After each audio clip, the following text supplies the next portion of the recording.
Hey y'all, it's Paris and I'm back with another video. So today I just wanted to share with you guys that God is about to make you successful in the land of your suffering. God is about to make you successful in the land of your suffering, okay? You're going to forget all of your troubles, all of your trials, all of your affliction, okay? When God gets finished showing his goodness, when God gets finished restoring you, you're going to forget everything that you went through, okay? And so please take this word back to the Lord, okay? Please take this word back to the Lord, because this word is not for everybody. The reason why we say this is because you can be out of alignment. It can not be your season. Prophecies also depend on your heart posture. Are you dealing with bitterness? Are you dealing with pride? Are you dealing with envy? All that can block, a blessing. All that can block you receiving something from the Lord. And so please check your heart posture. Please make sure you are in season, okay? Just because I say something that is confirmation, it does not mean that this is your word, okay? This can be your word for next year or the year after that. So please take it back to the Lord just to get revelation. Now, for whoever this word is for, let me just tell you, this word is going to be for the end of the year, and then it's also going to be for 2025, okay? So, with that being said, God gave me Genesis chapter 41, starting at verse 51 through 52. And it says, Joseph named his firstborn Manasseh and said, "It is because God has made me forget all of my trouble and all of my father's household." The second son he named Ephraim and said, "It is because God has made me fruitful in the land of my suffering." Okay? And so here's the thing, y'all. Here's the thing. If you know anything about Joseph, you know that he went through a lot. He was betrayed by his own family. He was falsely accused. And so this led him to prison. This led him to the darkest dungeon. And he was there for years. He was there for years, okay? And so with that being said, Joseph even tried to get out of his situation. He even tried to get out of his situation. And the thing is, guess what? God didn't allow Joseph to get out of his situation. And you know why? It was because it was not time. It was not God's timing. Have you ever tried to get out of your situation prematurely because you're like, God, it hurts so bad. God is hurting me to be in the land of suffering. Lord, do you not see what I'm going through? And so you try to do everything to get out of your situation and you end up going nowhere. And so that's what was going on with Joseph. He couldn't get out of his situation. He couldn't do anything to get out of his situation. And so he had to wait and trust in the Lord. And so what I'm telling you is, just like Joseph, you have to wait and trust in the Lord, and you have to wait for God's timing. You have to wait until God says, now it is your time. Now it is your time to get out of prison. Now it is your time to get out of isolation. Now it is your time to get out of the wilderness. Now it is your time to go to your promised land, okay? So Joseph had to wait until it was God's timing. And I want to make sure that you guys lock in on that, because sometimes we don't pay attention to the fact that everything happens in God's timing, not our timing, but God's timing, right? And so we have to pay attention to that, because sometimes we think, oh, it's about us, and it's not about us. It's about God, and it's about his ways, not our ways, right? And so with that being said, verse 51, God has made me forget all of my trouble and all of my father's household. And so here's the thing. I don't know what kind of trouble that you've been through. Even if it was because of your obedience to God, God is going to restore you and reward you for, being obedient, for going through the process anyway, even when you didn't understand. Even when you didn't understand, because Joseph didn't understand, okay? He didn't understand why he was going through what he was going through. Joseph had a dream. He had a dream of, God showing him that he was going to be promoted, that his family was going to be, looking up to him, right? yet he ends up in prison. And so I'm pretty sure Joseph was confused, like, God, like, I thought you said you were going to promote me, but here I am in prison.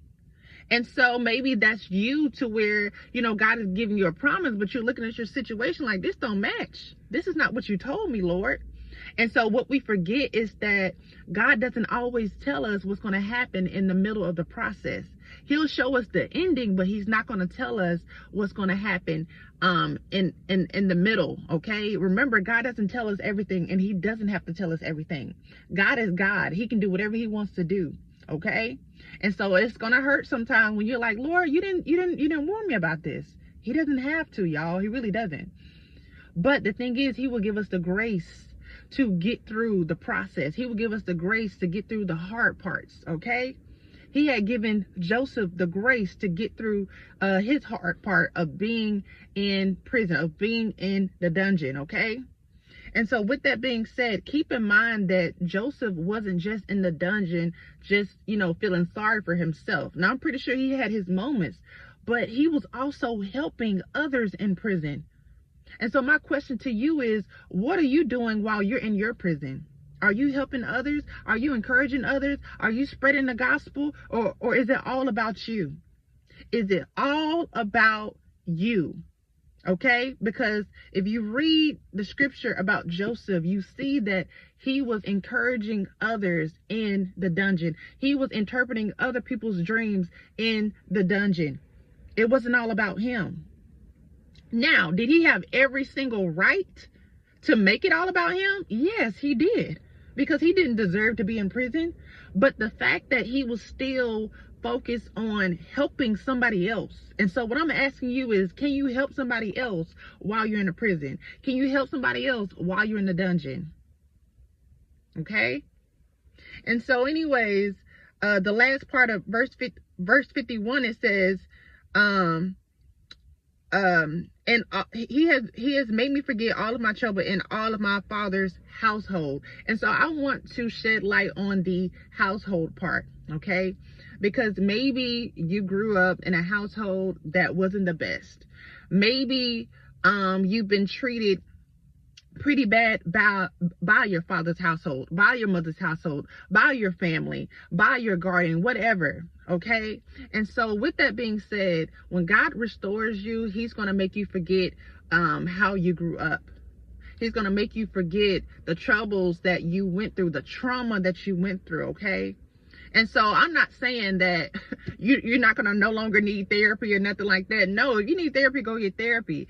But what I'm saying is, he's going to bless you so good to where you're not even going to worry about the things that your family did, the things that, you know, your friends did. Okay. Because if you remember anything about the story of Joseph, Joseph forgave his family.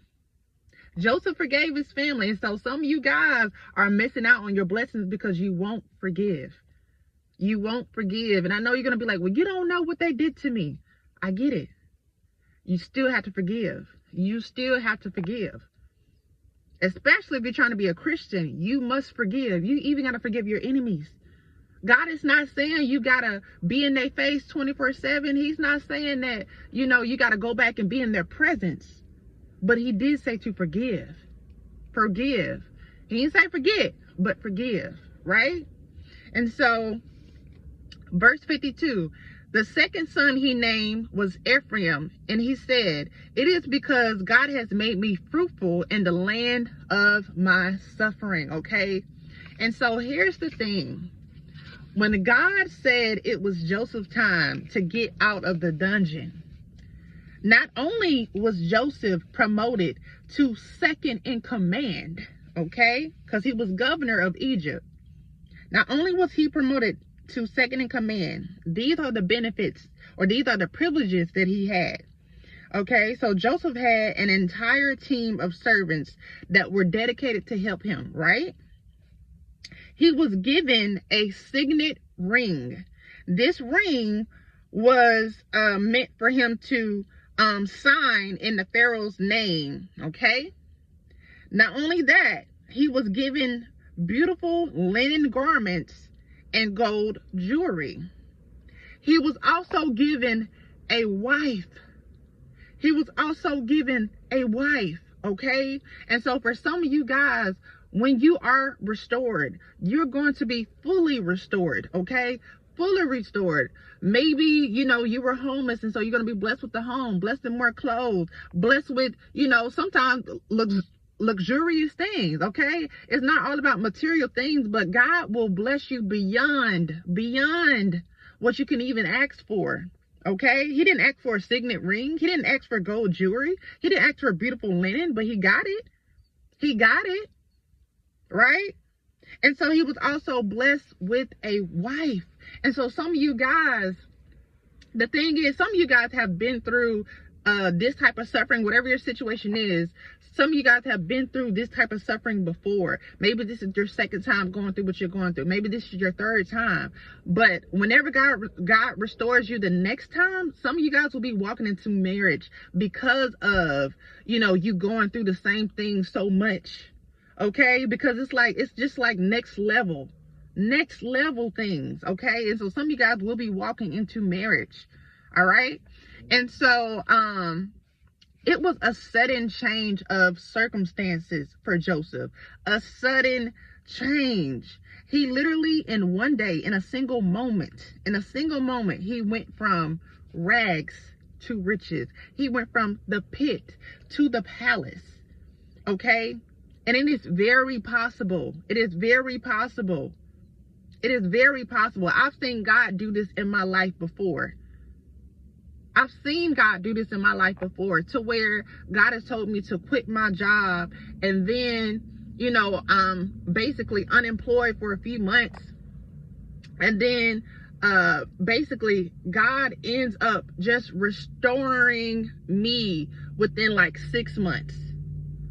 If you guys haven't watched my video, I think I titled it, From Homeless to restored in 6 months. Go watch that video, because in that video I talk about how God had told me to quit my job. Then after that, I was unemployed for a few months. Then when I finally did get a job, God told me to get a part-time job, which didn't make any sense, y'all. It didn't make no sense to me, because I was like, Lord, I need a full-time job. I need to pay for these bills. I got stuff to pay for.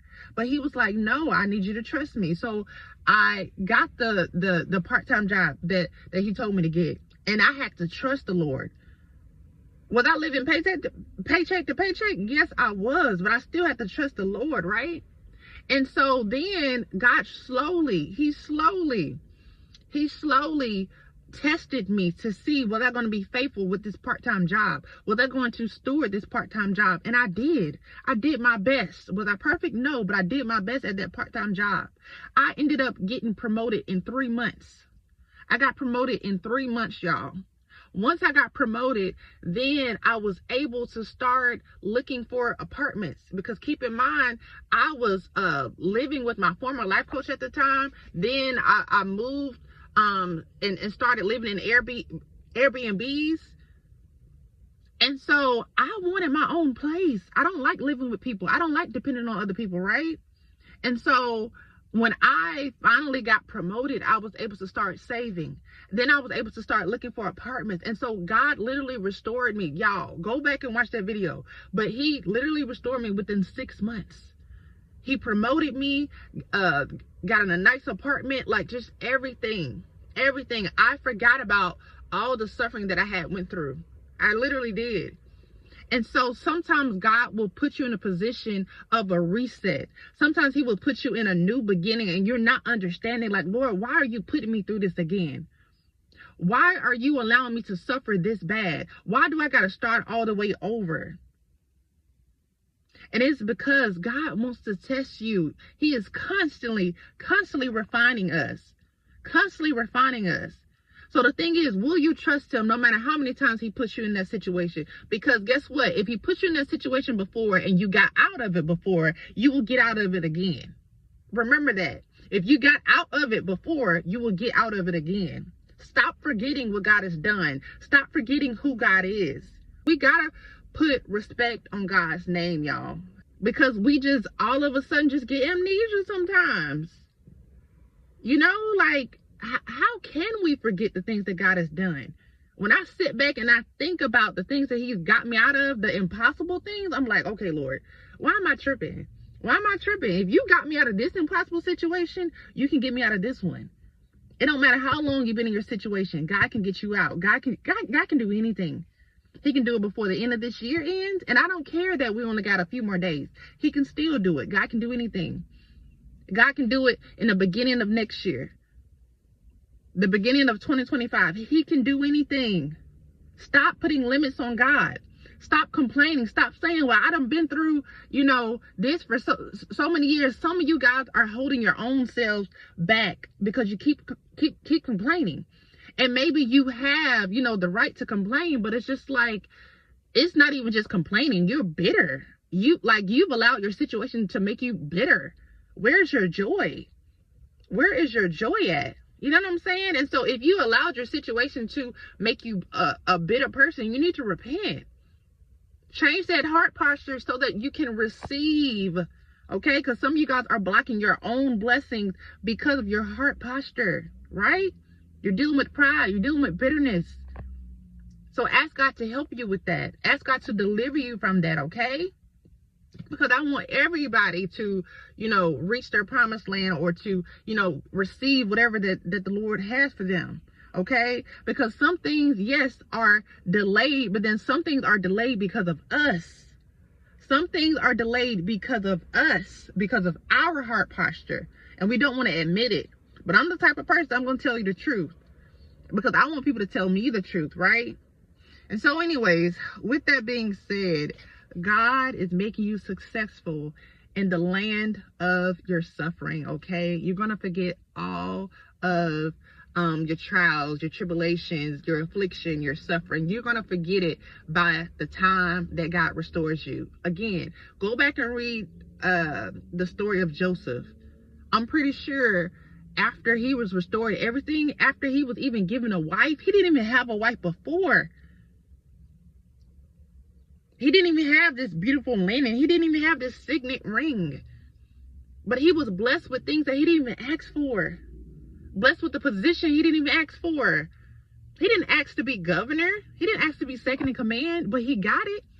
And so some of you guys are going to get things that you didn't even ask for. God is going to bless your socks off, okay?